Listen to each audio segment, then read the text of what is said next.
Good morning to all of you.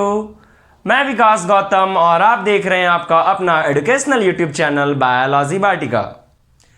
हम लोग पुराने लेक्चर में एक चीज देख पाए थे जिसे हम लोग कहते थे मॉरुलेशन एंड ब्लास्टुलेशन। इस टॉपिक को हम क्लियर कर चुके थे। मॉरुलेशन में मॉरुला बना था, ब्लास्टुलेशन में ब्लास्टोसिस्ट बना था। इस बात को हम लोग बखूबी जान चुके थे। आज जो हमारा टॉपिक है, आज जो हम लोग पढ़ने वाले हैं वो ब्लास्टुलेशन के बाद का स्टेज है जिसे हम लोग कहते हैं इम्प्लांटेशन। क्या कहते हैं भाई? इम्प्लांटेशन, जिसे अगर हिंदी में अगर बात करें तो इसे हम लोग कहते हैं गर्भारोपण। दैट मीन्स कि गर्भ का आरोपण होगा। ऐसे भी हम लोग कह सकते हैं इम्प्लांट यानी कहीं पर रोपना। और ये कहाँ पर होगा? गर्भ में। क्या वहाँ पे अटैच होगा? तो यहाँ पर अगर इसका मैं डिफिनेशन बोलूँ तो कह सकते हैं कि attachment of blastocyst on the endometrium of uterus wall या यूट्रस, यानी यूट्रस के इंडोमेट्रियम पर अंतः गर्भाशय भित्ति पर यदि ब्लास्टोसिस्ट क्या हो जाता है? अटैच्ड हो जाता है, चिपक जाता है। तो इस चिपकने के प्रोसेस को अपन लोग क्या कहते हैं? इम्प्लांटेशन कहते हैं। अब देखिए ये चिपकता कैसे, हम लोग इस प्रोसेस को समझेंगे। मेरे तरफ से बेसिक बात यही है कि चिपकना है। अब ये जानेंगे कैसे चिपकता है।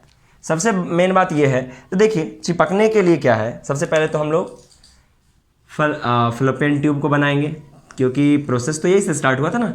याद है ना तुम लोग को? हाँ, ये चीज़ याद है ना?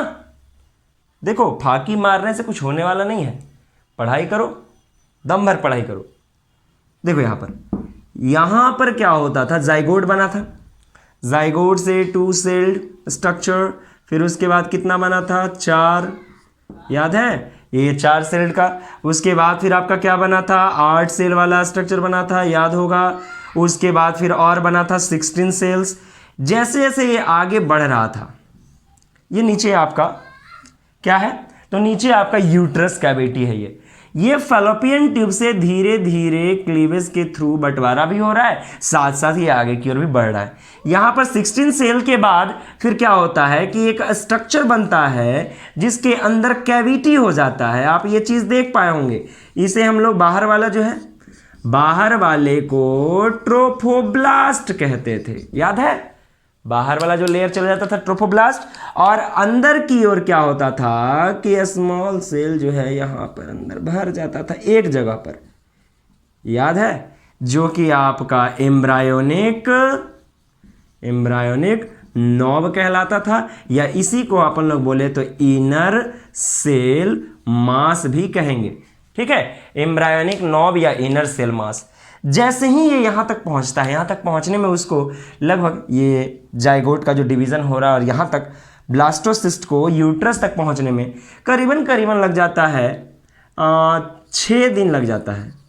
ठीक है, ये चौथा दिन यहाँ तक बन गया था, 16 तक चौथा दिन बन गया था। उसके बाद का जो प्रोसेस है 5वां दिन, छठा दिन। तो छठा दिन क्या होता है कि ये डिवीज़न फर्टिलाइजेशन के बाद का छठा दिन, ये क्या होता है कि यूट्रस बॉल के पास चला जाता है। ये अंदर वाला बॉल जिसे हम लोग एंडोमेट्रियम, जैसे ये यूट्रस बॉल के पास जाता है तो ट्रोफोब्लास्ट से निकलता है एंजाइम। जैसे यहाँ से निकला एंजाइम तो एंडोमेट्रियम जो है वो हाईली फोल्डेड हो जाता है, बहुत ज़्यादा इसमें फोल्डिंग नज़र आता है। ऐसा पहले तो ऐसे नॉर्मल रहता है, लेकिन जैसे ये एंजाइम यहाँ से निकला तब ये देखिए ऐसा हाईली फोल्डेड हो गया। ठीक है, अब ये हाईली फोल्डेड जो आपका यूट्राइन वॉल है, उस यूट्राइन वॉल के पास ये जाकर के चिपकेगा। ये जाएगा और एक किसी एरिया में यहाँ पर चिपक जाएगा। ऐसा जैसे यहाँ पे जाएगा तो क्या होगा कि ये ट्रोफोब्लास्ट का जो लेयर है वो फर्स्ट ऑफ ऑल ऐसा बनाएगा स्ट्रक्चर, इस तरीके से ये फिंगर लाइक स्ट्रक्चर बनाएगा। ट्रोफोब्लास्ट ही फिंगर लाइक स्ट्रक्चर बनाएगा जिसकी सहायता से ये एंडोमेट्रियम वॉल से चिपक सके। जैसे ही ये एंडोमेट्रियम वॉल से चिपकता है तो यहाँ पर इस जो फिंगर लाइक स्ट्रक्चर है इसे हम लोग कहते हैं कोरियोनिक विली। क्या नाम देते हैं? कोरियोनिक विली कहते हैं। जैसे ये कोरियोनिक विली बन जाता है तो ये यूट्रस वॉल से अच्छे तरीके से चिपक जाता है। धीरे धीरे क्या होता है कि ये पूरा जो सेल मास है, एम्ब्रायोनिक नोब और ट्रोफोब्लास्ट, ये सारा चीज़ आपके इंडोमेट्रियम में धंसता है और बाहर से ये अंदर की ओर धंस जाता है। धंसने के बाद बाहर से कवर आता है। देखिए कैसा होगा, ये मान लेते हैं यहाँ पर, देखिए ऐसा हुआ, ये आपका वॉल है और यहाँ पर ये आपका ऐसा ऐसा हाईली फोल्डिंग मिला। ये आपका ब्लास्टोसिस्ट जो था अब यहाँ पे गया, सबसे पहले यहाँ पे जाएगा। ये ब्लास्टोसिस्ट यहाँ पे आया और ये फिंगर लाइक शेप बनाया ऐसा, ठीक है। ये फिंगर लाइक शेप बनाया, जाकर के इसे चिपक गया। इनर सेल मास तो है ही यहाँ पर, ये आपका इनर सेल मास है, मान लेते हैं यहाँ पर इधर एक साइड में।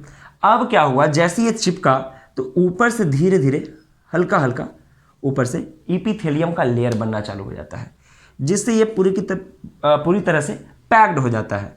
और पैक्ड होता है, साथ ही साथ यहाँ पर पैक्ड करने के लिए एक और जिम्मेवार रहता है जिसे हम लोग कहते हैं, जो फाइब्रस और सेलुलर स्ट्रक्चर होता है जिसे हम लोग कहते हैं क्लोजिंग कोएगुलम। जो पैक करता है इसे वो कहलाता है क्लोजिंग कोएगुलम, जो कि फाइब्रस होता है। क्लियर है बात? जब ये पूरी तरह से चिपक गया और ये कोरियोनिक विली जो है ये जैसे ही इसमें धंस गया, तब कोरियोनिक विली से एक हार्मोन का सिक्रीशन होता है। उस हार्मोन का नाम है HCG, ह्यूमन कोरियोनिक गोनेडोट्रोपिन। ये ह्यूमन कोरियोनिक गोनेडोट्रोपिन क्या करता है कि मेनली रूप से ये ह्यूमन कोरियोनिक गोनेडोट्रोपिन ही प्रेगनेंसी को इंडिकेट करता है। यानी ये कह सकते हैं सूचक है, इंडिकेटर है कि जो फीमेल है वो प्रेग्नेंट है या नहीं है, उसकी प्रेगनेंसी को ये बताएगा। ये HCG, बहुत सारे मार्केट में किट अवेलेबल है, प्रेगनेंसी किट। उस किट के थ्रू ये टेस्टिंग होता है कि कोई भी लेडी जो है वो प्रेग्नेंट है या नहीं है। तो क्या टेस्टिंग में होता है? यही HCG, उसके ब्लड में, उसके यूरिन में, मतलब से यूरिन के थ्रू होता है टेस्टिंग। तो यूरिन में HCG का अमाउंट है या नहीं है। यदि उसके यूरिन में HCG का अमाउंट है देन वो इंडिकेट कर देगा प्रेग्नेंट है, अगर नहीं है तो प्रेगनेंसी नहीं है। तो ये हम लोग देखें कि क्या हुआ, ये चिपका। ये चिपकने के बाद क्या होता है कि आगे का प्रोसेस स्टार्ट होगा, जो कि हम लोग गैस्ट्रोलेशन में जानेंगे।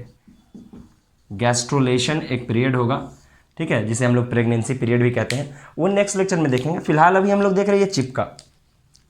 एक बात यहाँ पर जानना बहुत ज़रूरी है, जब यहाँ पर ब्लास्टोसिस्ट बना था, कौन से दिन? मान लेते 5th डेज। तो 5th डेज में जो ब्लास्टोसिस्ट बना, उस ब्लास्टोसिस्ट के बाहर एक लेयर था।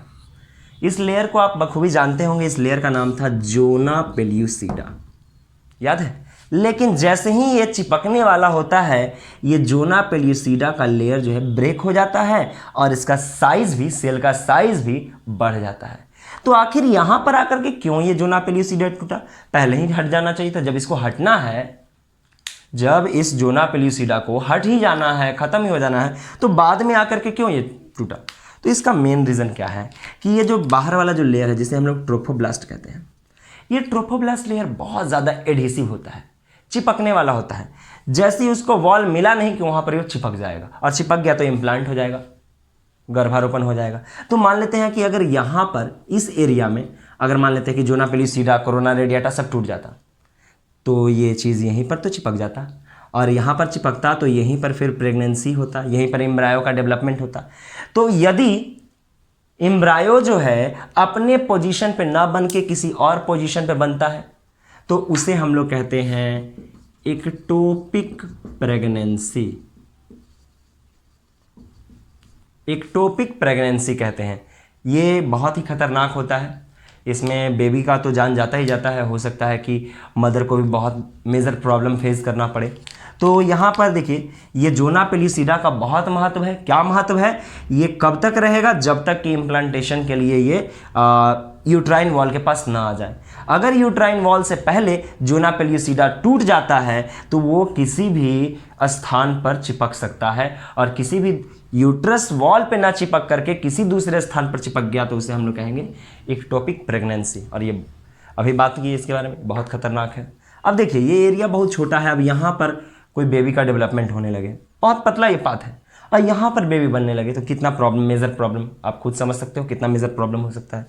तो यहाँ पर हम लोग एक बात देख पाए, क्या देखें कि जो ये ब्लास्टोसिस्ट है वो ब्लास्टोसिस्ट क्या हो गया? बरीड हो गया, धस गया। कहाँ धस गया? यूट्राइन वॉल में। ठीक है, तो यूट्राइन वॉल से यदि ब्लास्टोसिस्ट चिपकता है तो उस चिपकने के प्रोसेस को हम लोग कहते हैं इम्प्लांटेशन। और ये एग्जैक्टली अगर बात करें, मतलब majority 7th days of zygote बनने के बाद का जो 7वां दिन होता है वो 7 डेज में ये इम्प्लांट होता है। एक अप्रॉक्स डाटा ऐसे मान सकते हैं इसको 6 to 12 डेज। ठीक है, बहुत सारे बुक में वेरियस डाटा दिया रहेगा, लेकिन एग्जैक्टली अगर बोले तो एग्जैक्टली आप लेंगे 7 डेज। ठीक है, तो 7 डेज क्या होगा कि ये इम्प्लांट हो जाएगा, और इस इम्प्लांट ये चिपकने के प्रोसेस को ही हम लोग कहते हैं इम्प्लांटेशन। तो इम्प्लांटेशन आप समझ पा रहे होंगे क्या है इम्प्लांटेशन। जाइगोट से पहले तो जाइगोट बना, जाइगोट से बना मोरुला, मोरुला से ब्लास्टोसिस्ट, और ब्लास्टोसिस्ट यूट्रस में जाकर के चिपक गया। Any doubt, any problem? No problem. तो नेक्स्ट लेक्चर हमारा क्या रहेगा? गैस्ट्रुलेशन। उम्मीद करते हैं कि आपको ये वाला पूरा समझ में भी आया होगा, इम्प्लांटेशन कैसे होता है। तो जो नए व्यूअर हैं उनको पता है कि क्या करना है, लाइक शेयर कमेंट सब्सक्राइब। तो देन फिलहाल आज के लिए इतना ही, धन्यवाद।